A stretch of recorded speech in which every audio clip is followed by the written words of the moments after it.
भला हुआ मेरी माला टूट गई, मैं राम भजन से छूटी। भला हुआ मेरी माला टूट गई, मैं राम भजन से छूटी। मेरे सिर से टली बला, भला हुआ मेरी माला टूट गई, मैं राम भजन से छूटी। मैं राम भजन से छूटी। नमस्कार मेरे प्यारे भाइयों, मेरे परमात्मा के प्यारे जीव हंसों, मेरे मालिक के प्यारे बच्चों, आप सबको मेरा प्यार भरा प्रणाम, नमस्कार। आज दोस्तों जो वाणी में लेके आया हूं वो कबीर सागर से ली गई है और बहुत प्यारी वाणी है। और मुझे पूरी उम्मीद है कि इस वाणी को समझने के बाद आप लोग की विवेक शक्ति बहुत बहुत बहुत ज्यादा बढ़ जाएगी और आप सत्य के और ज्यादा निकट हो जाओगे। और जितना भी पाखंड आपके आसपास जो अधूरे गुरुओं ने फैला रखा है उसको दरकिनारा करके आप सत्य की तरफ निकल पड़ोगे। मुझे पूरा यकीन है आप लोग मूर्ख नहीं हो, आप लोगों के कम विवेक के कारण आपको मूर्ख बनाया जा रहा है। लेकिन मेरे भाई, अगर आपने अपना विवेक जगा लिया तो इस दुनिया में ऐसा कोई शातिर गुरु नहीं है, चालाक गुरु नहीं है जो आपको अपने जाल में फंसा सके। दोस्तों, कोई भी शिकार है केवल इसीलिए वो जाल में फंसता है क्योंकि उसका विवेक कम होता है। कोई भी शिकारी है वो शिकार को ताकत के बल पे नहीं पकड़ सकता, नहीं पकड़ सकता। वो केवल चालाकी के द्वारा शिकार को पकड़ता है, धोखे से मारता है। चाहे आप शेर को ही ले लो, आप डिस्कवरी चैनल देखोगे, शेर चीते भी बड़ी प्लानिंग के साथ बिल्कुल धीरे धीरे धीरे पास पहुंच के हिरण के तब झपट्टा मारते हैं। अगर वो दूर से ही भागना शुरू कर दे तो हिरण कोई कम तेज नहीं दौड़ता, उनके हाथ नहीं लगेगा कभी भी। और वैसे ही मकड़ी कभी भी उनको नहीं पकड़ सकती जो कीड़े उड़ सकते हैं, लेकिन वो उनसे ज्यादा चालाक है। वो एक ऐसा जाला बुन देती है कि वो कीड़े अपने आप आकर उस जाले में फंस जाते हैं, केवल और केवल विवेक कम होने के कारण, सत्य और असत्य की परख शक्ति ना होने के कारण। ऐसे ही एक इंसान भी कभी किसी कबूतर तोते को नहीं पकड़ सकता, किसी उड़ती चिड़िया को नहीं पकड़ सकता, लेकिन उसको पता है कि इन लोगों में, इन जीवों में विवेक शक्ति कम होती है। वो दाना फेंकता है और जाल लगा लेता है। चिड़िया दाना तो देखती है लेकिन जाल को नहीं समझ पाती क्योंकि विवेक शक्ति कम है। और दाना चुगने के कारण, उस लालच के कारण वो आती है और शिकारी के जाल में फंस जाती है। और उस थोड़े से लालच के कारण सारी उम्र उस पिंजड़े में बिताती है और दोबारा कभी अपनी आजादी का मुंह नहीं देख पाती, उसी पिंजड़े में मर जाती है। इसी तरह दोस्तों, आप लोगों को भी कुछ लालच दिखाकर ये चालाक शातिर गुरु अपने झांसे में फंसा लेते हैं, कुछ लालच दिखाकर। जैसे आपका शरीर बीमार है, आओ हमसे नाम लो, हम ठीक कर देंगे। आपकी दुकानें नहीं चल रही, आओ ये मंत्र जपो, ठीक हो जाएगा सब। आपके घर में कलेश है, भूत प्रेत आते हैं, आ जाओ इस मंत्र का जाप कर लो, भूत प्रेत चले जाएंगे। ऐसे ऐसे लालच दिए जाते हैं कि मरता क्या ना करता, जीव बेचारा वहां जाके उलझ जाता है और अंधी श्रद्धा में अपना जीवन बर्बाद कर देता है। दोस्तों, पहली बात तो ये समझ लो कि जो गुरु आपको ये कह दे कि आ जाओ मेरे पास, तुम्हारा शरीर ठीक कर दूंगा, तुम्हारी दुकानें चल पड़ेंगी, तुम्हारे घर में आटे का जो ड्रम होता है वो भर जाएगा, या तुम्हारे घर में सूटकेस में अपने आप 100-100 के नोट निकलने लग जाएंगे, कभी कहीं पड़े दिखेंगे, कभी कहीं पड़े दिखेंगे। ये सब मेरे भाई, ये सब उस काल, शातिर काल की चाल है। जीवों को छोटे छोटे लालच देके सारी उम्र भटकाता है और उसके बाद उन्हीं का नाश कर देता है। कबीर साहब ने बोला है कि रक्षक कला जो काल का सबसे बड़ा जाल है, उसको समझ जाओ। रक्षक कला क्या होती है दोस्तों? उसमें आपको शारीरिक सुख दिया जाता है कि आओ मुझसे शारीरिक सुख लो और मेरा भजन करो, मेरी भक्ति करो। ये काल भगवान की सबसे शातिर चाल है, सबसे ज्यादा शातिर चाल है ये चमत्कारों की।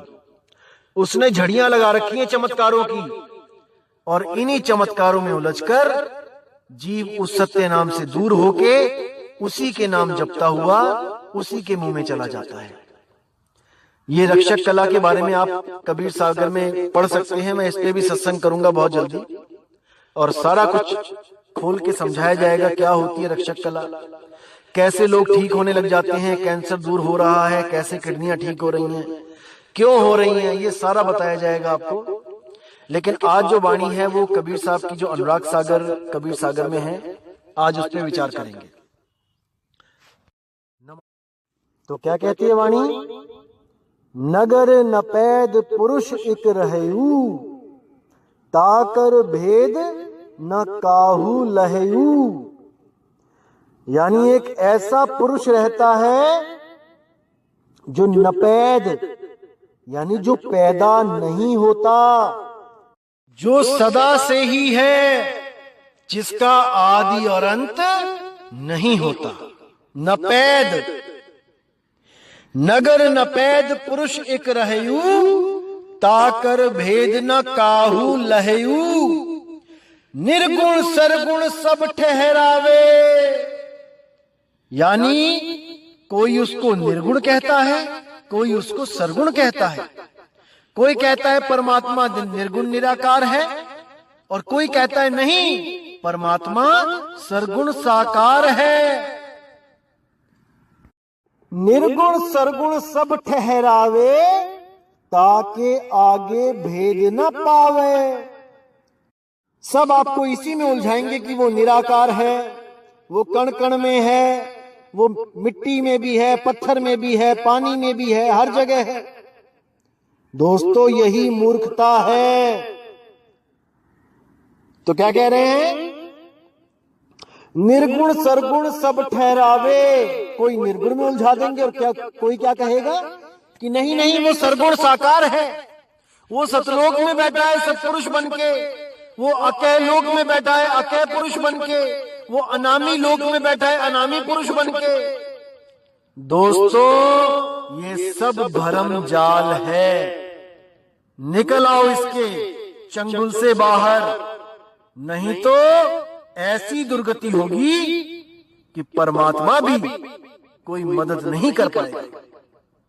आज जो सत्संग आपके सामने हो रहा है, ये उसी की दया है जो आपके घर तक बिना कुछ किए ये सत्संग अपने आप पहुंच रहा है। देश विदेश में पहुंच रहा है दोस्तों।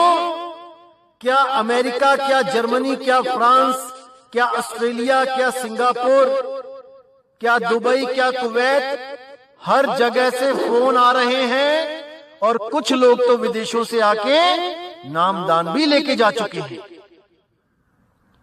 तो ऐसी महिमा हो रही है घर बैठे परमात्मा की कि हमारा भी एक पैसा नहीं लग रहा है और आपको भी सत्य घर बैठे मिल रहा है। ऐसी मालिक की दया हुई है। तो क्या कहते हैं आगे, निर्गुण सरगुण सब ठहरावे, ताके आगे भेद न पावे। कि सब आपको सरगुण निर्गुण में उलझा रहे हैं, लेकिन उसके आगे का भेद ही नहीं पता किसी को कि क्या है वो जो निर्गुण और सरगुण दोनों से न्यारा है। उसको कोई सोच भी नहीं सकता। सोचे सोच न हो वही, जो सोचे लख बार, नहीं समझ सकता कोई जब तक उस परमात्मा की दया नहीं होगी आप पर। अब कहते हैं, धर्म दास तोहे कहो बुझाई, निर्गुण ररंकार है भाई। जो ररंकार की धुन जो 10वें द्वार पे हो रही है वो निर्गुण है, वो शब्द नहीं है। समझ जाओ इसको। निर्गुण नाम निरंजन होई, पुरुष भेद पावे नहीं कोई। यही वो अनहद नाद है, धुने हैं जिसको निरंजन काल बोला गया है।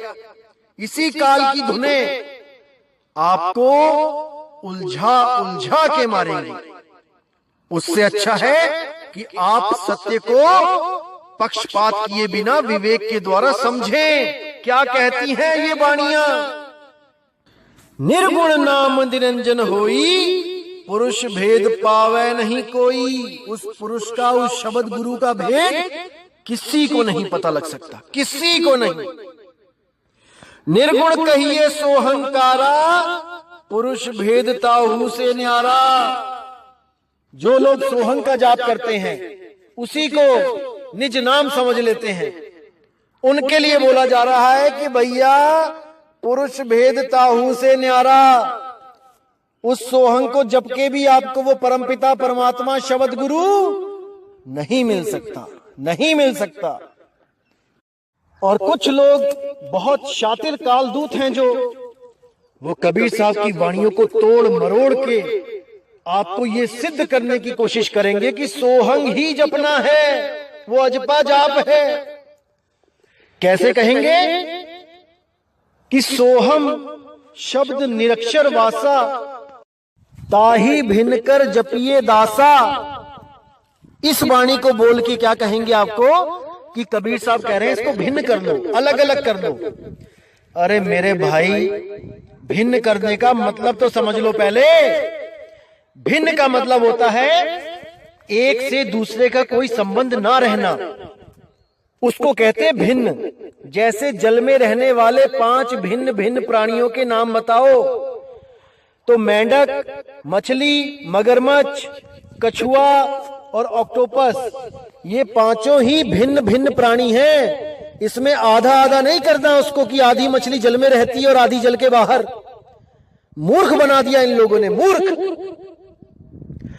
भिन्न का मतलब होता है नकली को छुड़ाए, असली को लखाए। जैसे आप चावल बीनते हो, कोई गेहूं बीनते हो, उसमें जो कंकड़ होता है उसको भिन्न कर देते हो, अलग कर देते हो। सतगुरु ऐसा चाहिए जैसा सूप सुहाए, सार सार तो गही रहे, थोथा दे उड़ाए। इसीलिए साहिब ने जौहरी का नाम लिया है। जो जन होंगे जौहरी, रतन लेंगे बिलगाए। बिलगाए मतलब भिन्न भिन्न कर लेंगे, नकली तो वापस कर देंगे, असली ग्रहण कर लेंगे। जो जन होंगे जौहरी, रतन लेंगे बिलगाए। सोहम सोहम जपी मुआ, मिथ्या जन्म गवाए। जो भी सोहम का जाप कर रहा है उसका जन्म मिथ्या जा रहा है मेरे भाई। उसको तो ये भी नहीं पता कि मेरा निज नाम क्या है, मेरा निज घर कहाँ है, मेरा निज ठिकाना कहाँ है। सुरती रमाली सोहंग में सोहम क्या है? पवन। पवन को ही सोहंग कहते हैं भाई, पवन ही सोहंग है, बिना पवन के सोहंग नहीं है। इसका खुलासा मैं पूरा करूंगा आपको कि कैसे ये सुरती सोहंग हो जाती है और सोहंग से पहले वो किस अवस्था में रहती है, ये सब बताया जाएगा। थोड़ा सा इंतजार करें आप। लेकिन इन चालाक कालदूतों से भी सावधान रहें, इन शातिर लोगों से सावधान रहें, जो घुमा फिरा के आपको फिर वहीं लेके आ जाएंगे कि तुम जीव हो, सोहम तुम्हारा निज नाम है और तुम इसी को जपो। दोस्तों बिल्कुल नहीं। जौहरी का काम कभी नहीं होता किसी चीज को तोड़ना। जौहरी का काम होता है असली को ग्रहण करके नकली को छोड़ देना, ना कि उसको तोड़ के आधा आधा रख लेना अपने पास। बिल्कुल गलत है। भ्रम में मत पड़ना। कबीर साहब की वाणियों में बहुत गुप्त रहस्य हैं जो सबके बस की बात नहीं है समझना। दिमाग में डाल लो ये बात। वाणी सब कथेंगे कबीर साहब की, लेकिन अर्थ मनमाना करेंगे। जितनी लेवल की उतनी बुद्धि होगी उनकी, उतना ही अर्थ करेंगे। खुद तो भ्रम में रहेंगे, 84 में जाएंगे और आप लोगों को भी अपने पीछे पीछे ले जाके 84 में गोते खिलाएंगे। बिल्कुल भ्रमित मत होना मेरे भाई, एक एक चीज खोली जाएगी। अब आगे कहते हैं, निर्गुण कहिए ओ ओंकारा, पुरुष भेद है अगम अपारा। अब कुछ लोग ओंकार को वो सारनाम मानने लग जाते हैं कि ओम की धुन कभी नष्ट नहीं होती। अरे मेरे भाई, जिस धुन में पहले से ही त्रिगुणी माया बैठी है, मतलब 3 अक्षर रमे हुए हैं, उसका अंत कैसे नहीं होगा? कौन कौन से अक्षर हैं ओम शब्द में? पहले तो शब्द और अक्षर में फर्क जान लो भाई। अक्षर कहते हैं अल्फाबेट को, इकाई को, जैसे आ आ ई उ ऊ ए ये होते हैं अक्षर। और शब्द होते हैं जब कुछ अक्षर मिलके एक शब्द का निर्माण करते हैं, जैसे कलम, कलम। तो कलम में 3 अक्षर हैं, क ल म, लेकिन ये तीनों मिलके क्या बन गए? शब्द बन गए। ऐसे ही ओम एक अक्षर नहीं है, ओम शब्द है। कबीर साहब ने 2 अक्षर बोला है, ना कि शब्द बोला है। 2 अक्षर। तो जो ओम शब्द है उसमें 3 अक्षर हैं। कौन से हैं? आ ओ म, यानी आ से अकार, ऊ से उकार, मां से मकार। इन लोगों को तो यह भी नहीं पता कि ओमकार शब्द है कि अक्षर है, और बातें करते हैं 2 अक्षर के भेद बताएगी। दोस्तों कुछ लोग ओम सोहम जपते हैं श्वासों में, कुछ लोग बिना श्वासों में जपे मुंह से जपते हैं मन में। वो कैसे जपते हैं? जैसे सीधे मन में ओम सोहम ओम सोहम ओम सोहम करने लग जाते हैं। या फिर कुछ गुरु ऐसे हैं जो इसको तोड़ के दे देते हैं, जैसे अकार उकार मकार सकार हकार। अकार उकार मकार यानी अ उ म ओम, उसके बाद सकार हकार यानी कि सो हंग सा और हा। अकार उकार मकार सकार हकार, ये नाम भी चलता है कबीर पंथियों में। मतलब कि ऐसा उलझा दिया इस जीव को कि ले रबदाना, लेके दिखा कैसे लेगा रबदाना। लेकिन जो विवेकी हंस हैं वो इस ज्ञान को समझ के एक पल भी उस अधूरे गुरु की शरण में नहीं रह सकते, नहीं रह सकते। और जो विवेकी नहीं है उनसे तो भाई हमें कोई उम्मीद भी नहीं है। वो तो वहां ऐसे चिपके रहेंगे जैसे कोई पेड़ गिर भी जाए लेकिन कुछ पत्ते उसके साथ हमेशा लगे रहते हैं और उसके साथ ही सूख के खत्म हो जाते हैं।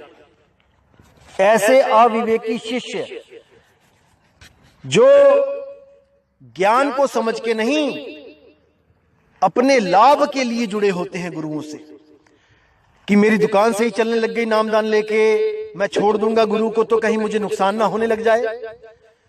कि मेरी किडनी ठीक हो गई, अगर मैं गुरु को छोड़ दूंगा मेरी किडनी ना खराब हो जाए। कि मेरा लीवर ठीक हो गया, अगर गुरु को मैंने कुछ ऐसा वैसा अगर सोच लिया गुरु के बारे में तो नामखंड हो जाएगा और मेरा दोबारा लीवर खराब हो जाएगा। ऐसे भ्रमित लोगों के लिए दोस्तों ये मदन साहिब का पंथ है भी नहीं, हमें ऐसे लोग चाहिए भी नहीं। जो झूठे सुख को सुख कहें और मान रहा मनमोद, ये जगत चबैना काल का, कुछ मुख में कुछ गोद। इन झूठे सुख के कारण जो नाम की परख करने से भी परहेज कर लेते हैं दोस्तों, उनके लिए काल का मुंह ही है सतलोक, वहीं जाके उनको आराम मिलेगा। जो अभी नहीं जानना चाहते कि उस काल को कैसे मारा जा सकता है। तो दोस्तों आपने विचार करना है कि क्या बताया जा रहा है आपको। तो आगे क्या कहते हैं, निर्गुण कहिए मन को रूपा और परम पुरुष है अगम अनूपा। जो निर्गुण है वो मन का ही रूप है, लेकिन ये जो अधूरे संत हैं ये उसकी चाल को समझ नहीं पाते। ये नहीं समझ पाते कि वो जिसका दर्शन कर रहे हैं उस ज्योत स्वरूपी का वो मन है। मन तू ज्योत स्वरूप है, लेकिन ये लोग नहीं समझ सकते और सारा दिन ये वाणियां भी गाते रहते हैं। तब भी उनकी विवेक शक्ति इतनी नहीं बढ़ती कि सत्य और असत्य का भेद पता कर सके, सत्य और असत्य को अलग अलग कर सके। क्योंकि सतगुरु की कमी है उनके जीवन में, कोई भेदी गुरु नहीं है उनके जीवन में। तो कहते हैं मन के बहुत से रंग हैं, छिन आवे छिन जाए, एक रंग में जो रंगे सो जन संत कहाए। ये मन के ही रंग हैं जो तुम्हें रूहानी मंडलों की सैर करवाता है। पिंडी मन, ब्रह्मंडी मन, ये दो तरह के मन हैं। पिंडी मन में साकार देवी देवताओं के दर्शन करवाता है और ब्रह्मंडी मन में तुम्हें निर्गुण निराकार माया के दर्शन करवाता है, उस ज्योत स्वरूपी अलख निरंजन के दर्शन करवाता है। इसी में उलझा उलझा के मारता है। कभी सतपुरुष बन के बैठ जाता है सिंहासन पे, कभी अलग पुरुष बन के बैठ जाता है, कभी अनामी पुरुष बन के बैठ जाता है, और आप लोगों को यही नहीं पता लगने देता कि सत्य है क्या। बस आप उस प्रकाश को देखते रहते हो, उस माया को देखते रहते हो और सोचते हो कि मेरी तो मुक्ति हो गई, मैं तो निकल गया उसके जाल से। जैसे कोल्हू का बैल, आंखों पे तो पट्टी बंधी होती है, पूरा दिन चक्कर काटता रहता है कुएं का और सोचता है मैं तो कितने ही किलोमीटर दूर निकल गया, अब मैं बंधन से दूर हो गया हूं। लेकिन जब उसकी पट्टी खोली जाती है शाम को, तो देखता है कि वहीं कुएं के चक्कर लगा रहा है, क्योंकि वही चक्कर घूम घूम के उसके सामने आ रहा है। जहां से चलता है वही चीज घूम के पुनः पुनः उसके आगे आती रहती है और वो सोचता है कि मेरा सफर चलता ही जा रहा है, चलता ही जा रहा है, मैं चलता ही जा रहा हूं, सफर करता ही जा रहा हूं, कुआं तो बहुत पीछे छूट गया होगा। लेकिन ये नहीं पता भाई, घूम के तुझे फिर वही चीजें, वही रास्ता, वही जगह तुम्हें घूम के पकड़ा दी जाती है, तुम फिर से चल के फिर वहीं पहुंच जाते हो। इसका उदाहरण मैं आपको कर्णेनु दीदार में दिखाऊंगा, जहां पर आप देख के ही हैरान हो जाओगे कि इतनी गहरी वाणी लिखी है लेकिन किसी की नजर ही नहीं पड़ रही है वहां पे। जब मैं पार्ट 2 बनाऊंगा तब आपको एक एक चीज समझ में आएगी। तो क्या कहते, तो आगे कहते हैं निर्गुण कहिए मन को रूपा, परम पुरुष है अगम अनूपा। निर्गुण कहिए शक्ति अपारा, पुरुष भेदता होते न्यारा। आप दोस्तों थोड़ा विचार करो, इस शब्द में 5 नाम आए हैं, ज्योत निरंजन, ओंकार, रारंकार, सोहम और यहाँ पे शक्ति। असल में ये नाम शुरू से ही युगों युगों से चलते आ रहे हैं। ज्योत निरंजन, ओंकार, रारंकार, सोहम, शक्ति, ये नाम हमारे पूर्वज, जो हमारे ऋषि मुनि, पीर पैगंबर, ये सब यही नाम जपते आ रहे हैं और इन्हीं नामों को जप जप के अपना जन्म बर्बाद करते आ रहे हैं। इसलिए जब कबीर साहब ने आके यहाँ पुकारा कि 5 नाम और 5 मुद्रा सोई निश्चय जाना, तिसके आगे पुरुष पुरातन तिनकी खबर न जाना, परम पुरुष धर अधर तार है, अधर तार के आगे, अरे तिसके आगे कौन बतावे, सभी शब्द में पागे। सभी इन शब्दों में उलझ गए। उसके आगे अधर तार, जो अधर है, यानी अधर मतलब निराधार है, जो अधर में है। अधर द्वीप तहां गगन गुफा में है निज वस्तु सारा, ज्योत स्वरूपी अलख निरंजन धरता ध्यान हमारा।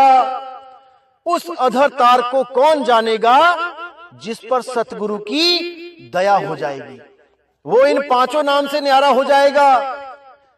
तब कबीर साहब ने ये वचन पुकारा था, संतों सब शब्द ही शब्द बखाना, शब्द ही फांस फंसे सब कोई, शब्द नहीं पहचाना। मैं आगे करूंगा इस पे भी सत्संग। तो जब कबीर साहब ने खुलासा कर दिया कि ये ज्योत निरंजन, ओंकार, रारंकार, सोहम, शक्ति, ये नाम जप के कोई फायदा नहीं भाई, सब गर्भ में आओगे, तब इन चालाक कालदूतों ने क्या किया, इन्होंने शक्ति हटा के सतनाम फिट कर दिया, ताकि जीव को बिल्कुल भी भ्रम ना हो, शंका ना हो कि हम नकली हैं, क्योंकि हम तो सतनाम दे रहे हैं जपने के लिए। क्योंकि साहिब की वाणी प्रमाणित करते हैं कि सतगुरु सोई सतनाम बतावे, बाकी गुरु कोई काम न आवे। गुरु वही है जो केवल और केवल सतनाम लखा दे। सतनाम के बिना अगर कोई भी नाम देता है तो वो अधूरा है।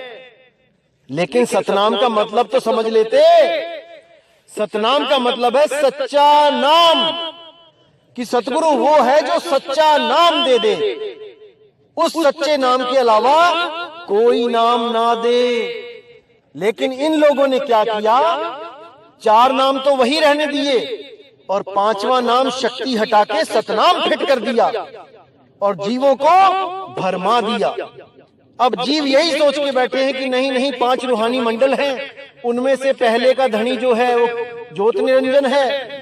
आधों को तो ये भी नहीं पता ज्योत निरंजन का मतलब क्या होता है। अपने अपने ग्रंथ उठाओ जो मूल ग्रंथ हैं और उनके पीछे शब्दार्थ देखो, वहां पे लिखा हुआ है ज्योत निरंजन का मतलब होता है शिव और शक्ति। अरे वही शिव और शक्ति जिनको आप मंदिरों में पूजते थे और गुरुओं की वाणी पढ़कर उन्हीं शिव शक्ति से पीछा छुड़ाने के लिए आप सतगुरु धारण करते हो, वो सतगुरु ही आपको शिव शक्ति का नाम जपवा रहे हैं। आपको हवा भी नहीं लगने दे रहे हैं कि हम किसके पुजारी हैं।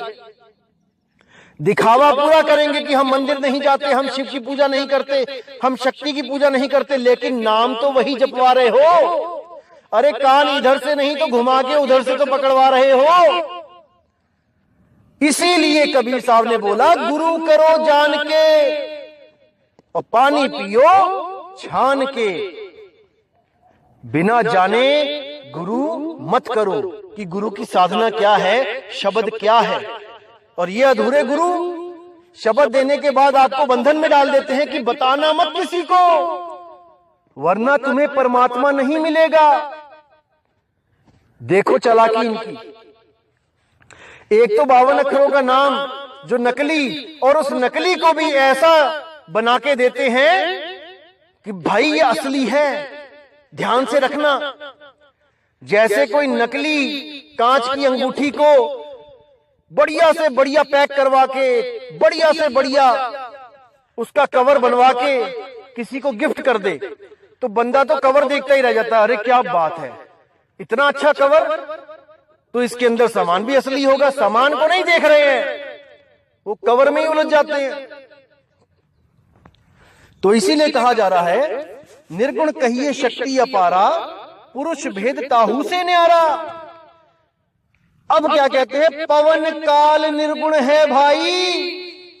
अब यहां पे पूरा विवेक लगा दो। क्या लिखा है, पवन काल, पवन यानी कि सांस, हवा, ये भी निर्गुण है।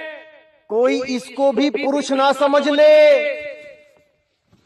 कि सोहंग सोहंग या श्वासों पे ध्यान लगा के उस हवा को ही परमात्मा मानने लग गए, उस पवन को परमात्मा मानने लग गए।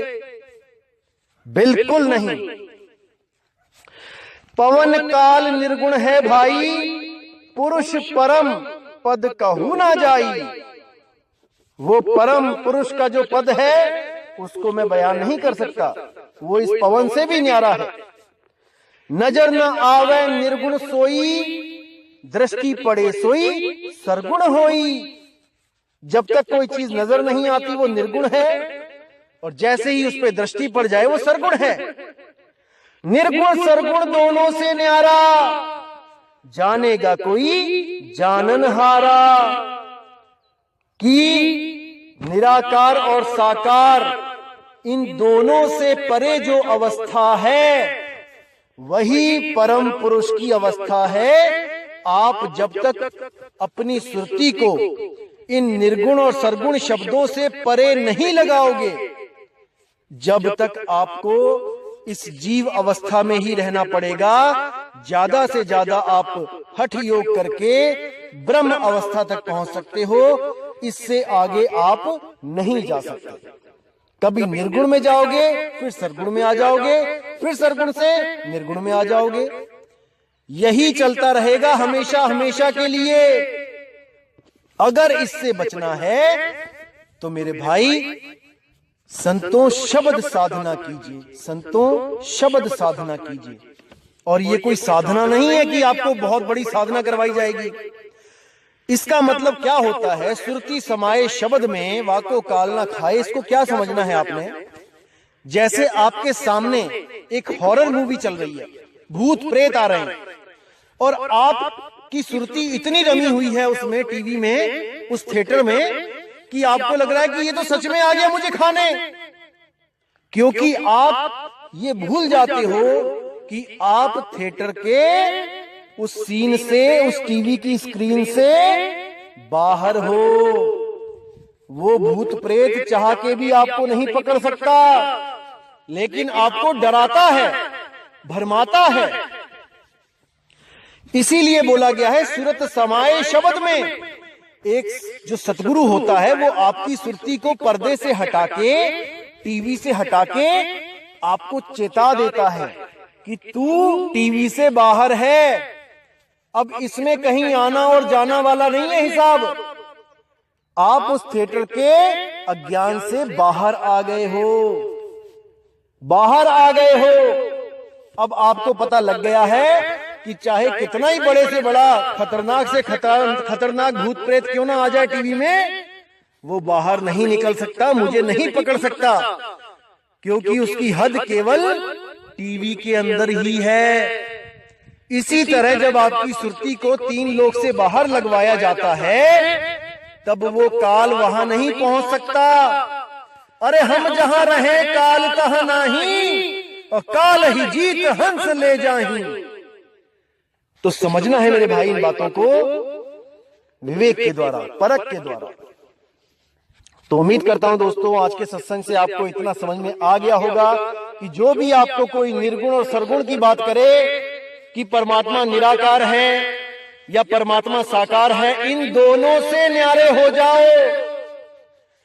अरे कोई सरगुण में उलझ रहा, कोई निर्गुण ठहराए, और दादू चाल कबीर की मुंह से कही ना जाए। निर्गुण सरगुण द्वंद पसारा, दोनों पड़ गए काल की धारा। तो समझना है मेरे भाई, इन बातों को बहुत ही गहनता से समझना है, पूरा विवेक लगाना है, और लोगों के जो अज्ञान है उनके पास, उसमें भ्रमित नहीं होना है, विवेक लगाना है। अरे बहुत लोग आएंगे हमारे खिलाफ बोलने, आप देखते जाओ, हजारों लोग आएंगे, हजारों। क्योंकि मुझे पता है भाई, जब अवैध दुकानें बना दी जाती हैं शहर में, सरकारी प्लॉट में, जब कोई घर बना लेता है और जब वहां पे बुलडोजर चलाया जाता है, तो वो लोग भी अपनी जान हथेली पे रख के बुलडोजर के आगे लेटने को तैयार हो जाते हैं। अरे भाई हमारी दुकानें मत तोड़ो, हमारे घर मत तोड़ो। अब देखो, ना तो वहां उनकी जमीन है और ना ही वहां उनका कोई रजिस्ट्री है, लेकिन फिर भी वो अपनी जान देने को तैयार है, क्योंकि मरता क्या ना करता। ऐसे ही इन लोगों के जो अज्ञान की दुकानें हैं, अब बुलडोजर चलने वाला है दोस्तों। दर्द तो होगा, ये तो मुझे पता है, लेकिन मैं फिर भी उन लोगों से कहूंगा कि मुझे अपना दुश्मन ना समझें। मैं यहां पर किसी का नुकसान करने नहीं आया हूं, मैं केवल आपको सत्य बताने आया हूं। आप लोग भी परमात्मा के ही जीव हो, बस आपको गुरु पूरा नहीं मिला है, यही आपका जो दुर्भाग्य है। लेकिन अब मालिक ने दया करके इस ज्ञान को जब सामने रख दिया है, तो आप लोग को चाहिए कि अपने आत्मा का कल्याण करो, इस ज्ञान को समझो। अगर इसमें कोई त्रुटि दिखती है तो आप मुझसे संपर्क करो, इसको समझने की कोशिश करो। हम यहाँ पे जीतने और हारने नहीं आए हैं कि कोई सोचे कि अगर मैं इसके पास चला गया, इन लोगों के पंथ में चला गया, तो मैं हार जाऊंगा। नहीं भाई, हराना तो हमने उस काल को है, उसी काल को हरा के हम हमेशा के लिए अपने निज स्वरूप में स्थित हो सकते हैं। सो हम सत्य कबीर हो सकते हैं, अन्यथा ये हमें जीव बना बना के ही इसी 84 में घुमाएगा। तो मेरे भाई, विचार करो, विवेक करो। और कोई मेरा यहां दुश्मन नहीं है, सब मेरे मालिक के बच्चे हैं। अपना झगड़ा केवल और केवल अज्ञान से है, अज्ञानी से कदापि नहीं। अगर किसी को लगता है कि हाँ ये ज्ञान सत्य है और मुझे आना चाहिए और वो स्वयं एक गुरु है, तो उसका भी हम आदर करते हैं, सम्मान करते हैं। अभी विदेशों से कुछ गुरु आए थे, नाम लेके गए हैं, बिना ये सोचे कि हमारी संगत हमें क्या कहेगी कि तुम खुद गुरु थे और तुम नाम लेके आ गए। दोस्तों, एक सच्चा हंस इन बातों को कभी नहीं विचार करता, ऐसी बातों को। उसको आत्म कल्याण करना है। वो जो नाम लेने आए थे गुरुजी, इतनी अच्छी बात बोली उन्होंने कि देखो, अगर मुझे कोई शिष्य पूछेगा कि तुम ऐसे ऐसे नाम ले आए, तुमने ये पुराना वाला पंथ छोड़ दिया, तो मैं तो यही बोलूंगा कि देखो भाई, हमने जब ग्रेजुएशन करी तो हमारे टीचर कोई और थे, लेकिन हमने अगर आगे पीएचडी करनी है तो हमें वो यूनिवर्सिटी चेंज करके, हमें किसी बढ़िया यूनिवर्सिटी में अगर डिग्री मिलती है तो हमें वहां जाके पढ़ाई करना चाहिए। हम पीछे नहीं गए हैं, हम आगे बढ़े हैं, आगे बढ़े हैं। तो उनके इस जवाब से बहुत ही खुशी हुई मुझे, और वो विदेशों में हमारा इस पंथ का प्रचार कर रहे हैं। तहे दिल से उनका शुक्रिया करता हूं कि परमात्मा की इस वाणी को वो और आगे भेज रहे हैं।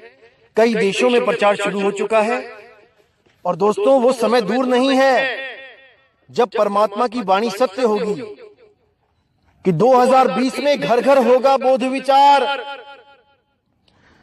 जितने भी विवेकी हंस हैं वो बोध विचार करके सत्य को ग्रहण करेंगे, बिल्कुल करेंगे। ये मालिक की वाणी है, खाली नहीं जा सकती।